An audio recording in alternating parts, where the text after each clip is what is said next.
आइए इस seating arrangement के सवाल को देखते हैं। 8 persons are sitting around a square table such that 4 of them sit at the corners and rest on the middle of the side. The person sitting on the corners face opposite direction to that of the one sitting on the middle of the side. ठीक है, questions को पहले समझ लेते हैं। देखिए square table है जिसके चारों तरफ 8 लोग बैठे हैं, 4 के हैं कॉर्नर में बैठे हैं, 4 मिडल में।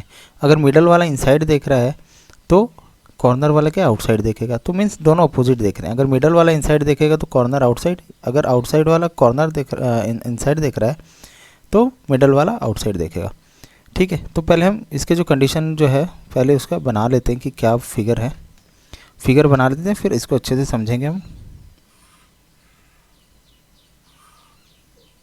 दो पॉसिबिलिटीज़ ले लेते हैं हम।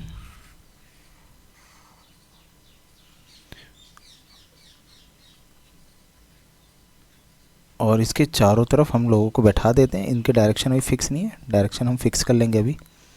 ठीक है, जब हम स्टेटमेंट पढ़ेंगे उसके बाद फिक्स करते हैं।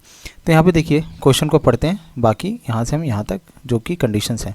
The one sitting to the immediate left of D does not face outside. D के जो इमीडिएट लेफ्ट पे बैठा है वो क्या है, इनसाइड देख रहा है। ठीक है, E and B are immediate left of each other. E और बी क्या है, immediate left of each other है। सी फेसेस ए, सी क्या कर रहा है, फेसेस ए। तो ये बहुत ही इंपॉर्टेंट क्लू होता है जब फेसिंग की बात होती है ना, जहाँ फेसिंग आ जाता है तो इन सबको आपको ध्यान देना है कि C faces A. F and D are immediate neighbours of each other. ठीक है, एफ डी क्या है साथ में। The one sitting fifth to the right of the one who is third to the left of A does not sit at the corner. ठीक है, तो इसको हम अभी समझेंगे कि ये क्या बोल रहा है कि the one seating fifth to the right of the one who is third to the left of A does not sit at the corner. तो ये भी बहुत ही इंपॉर्टेंट क्लू है। और G sits third to the right of A और S seats opposite ई। तो आइए सॉल्यूशन की तरफ चलते हैं हम लोग इसके। तो देखिए यहाँ पे सी फेसेस ए है तो दो कंडीशन हम यहाँ पे लागू कर देते हैं। एक तो सी ए के अपोजिट है और फेसिंग कर रहा है एक दूसरे को। ठीक है, फेसिंग मतलब एक दूसरे को देख रहे हैं। तो अगर ये मैंने मिडल वालों को इनसाइड ले लिया है, अगर मैंने मिडल वालों को इनसाइड ले लिया तो आउटवर्ड वाले क्या हैं, जो कॉर्नर वाले आउटवर्ड देख रहे हैं। एक कंडीशन ये है, अगर मैं कॉर्नर में ए को बैठा दूं और सी को फेस कर रहा है ये कॉर्नर में दूसरी तरफ, क्योंकि ये फेस कर रहे हैं एक दूसरे को। फेस मतलब एक दूसरे को एरो देख रहे हैं एक दूसरे को, फेसिंग मतलब ये हुआ। तो कॉर्नर वालों को मैंने इनसाइड दिखाया तो अपोजिट डायरेक्शन में कौन देख रहा है, मिडल वाले। ठीक है, एक कंडीशन हमने ये अप्लाई की और दो पॉसिबिलिटीज़ 1 और पॉसिबिलिटी 2 लेके चल रहे हैं कि ऐसी पॉसिबिलिटी हो सकती है। अब हम यहाँ पे देखते हैं कि ए की बात कहाँ पे की। ए की बात यहाँ पे की है, the one sitting fifth to the right of the one who is third to the left of A.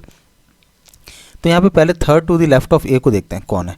Third to the left कौन होगा, 1 2 3 इसके लेफ्ट में। ठीक है, अगर इनसाइड देख रहा है तो इसके थर्ड लेफ्ट में कौन, ये बंदा होगा।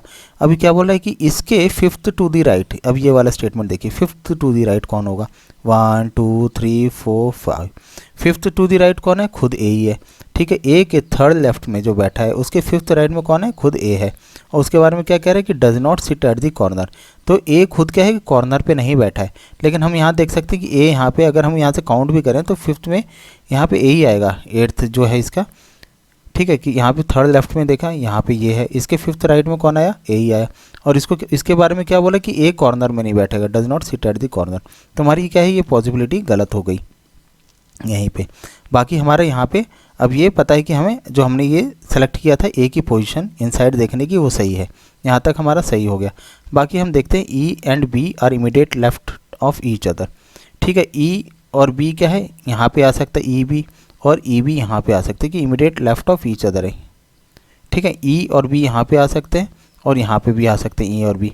बाकी D does not face outside.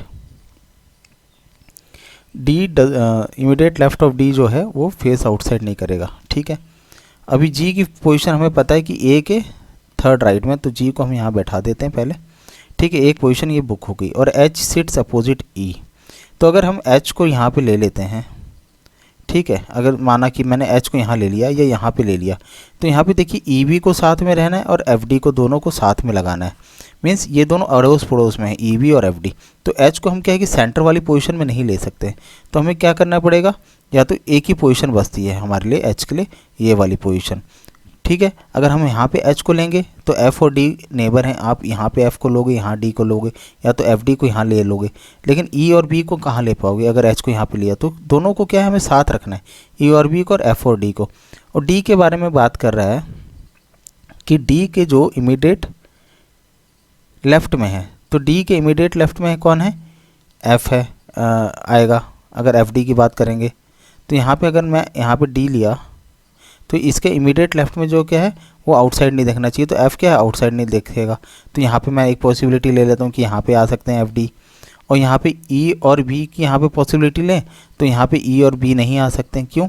क्योंकि ये दोनों immediate left of each other है। आप देख सकते हो कि यहाँ पे अगर मैं ई को यहाँ पे रखूँ या ई और बी को साथ में रखूँ तो ये क्या immediate right of each other है, तो यहाँ पे ये दोनों तो आ ही नहीं सकते हैं। ठीक है, यहाँ पे ये दोनों आ ही नहीं सकते, मीन्स हमने पोजीशन यहाँ पे गलत ली है एफ डी की। तो हम यहाँ पे डी के इमीडिएट लेफ्ट में जो आएगा वो इनसाइड देखेगा, तो डी का इमीडिएट लेफ्ट में कौन है, ए आएगा, तो डी को यहीं पे लेना पड़ेगा।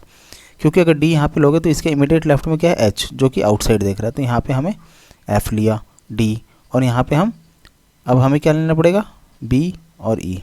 वैसे हमने अगर एच को यहाँ माना था तो ये एच की सिट अपोजिट टू ई, हम यहीं से ई को यहाँ पे बैठा देना था। हमने ये बहुत ज़्यादा जो गलत स्टेटमेंट मैंने देख लिया। ठीक है, हालांकि मेरे को यहाँ ध्यान देना था कि H sits opposite to H, अगर मैंने यहाँ पे इमेज्यूम कर लिया था तो ई यहाँ पे आ जाता ऑटोमेटिकली, और इसके लेफ्ट में तो बी ऑलरेडी है, ई बी को साथ में रखना था, और इसके बाद एफ और डी की स्टेटमेंट बच जाती। ठीक है, तो आप यहाँ पे अगर छोटी सी गलती को अगर यहाँ पे हम नहीं पकड़ते, हालांकि थोड़ा सा लंबा मैंने कर दिया, आपको यहाँ से एच के अपोजिट ई को बैठाना था और ई बी को यहाँ पे बैठाना था, और एफ डी के स्टेटमेंट को देख लेना था कि डी के लेफ्ट में जो बैठा है बस वही चेक करना था कि वो इनसाइड देख रहा है कि नहीं। ठीक है, वो आउटसाइड नहीं देखना चाहिए जो डी के लेफ्ट में बैठा है। ठीक है, तो आशा करता हूँ आपको ये पजल समझ में आई। तो अगर अच्छा लगे तो सब्सक्राइब कर लेना। Thank you for watching.